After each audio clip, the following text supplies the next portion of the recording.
Hello everyone, welcome back to the WebToTech YouTube channel. Today for this video of WebToTech, I will be showing you how to find saved videos on TikTok. So first thing is open the TikTok application, then I will show you how you can find those videos.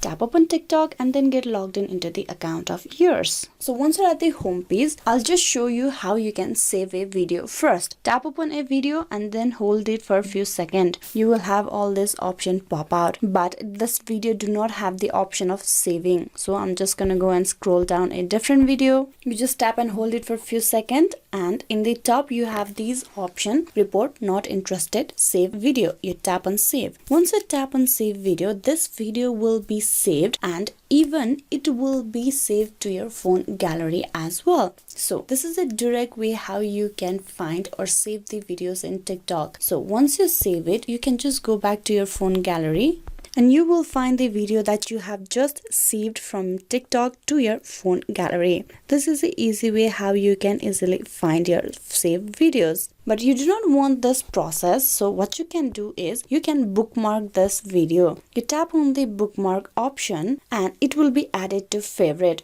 Once that is done, you tap on profile, and once you're at the profile, you need to tap on that bookmark icon in the middle. Tap that. Now there's the video that you have just bookmarked. This is another way how you can save TikTok videos for future purpose. Hope this video was useful on how to find saved videos on TikTok. Please like and subscribe the WebToTech YouTube channel. Thank you for watching till the very end.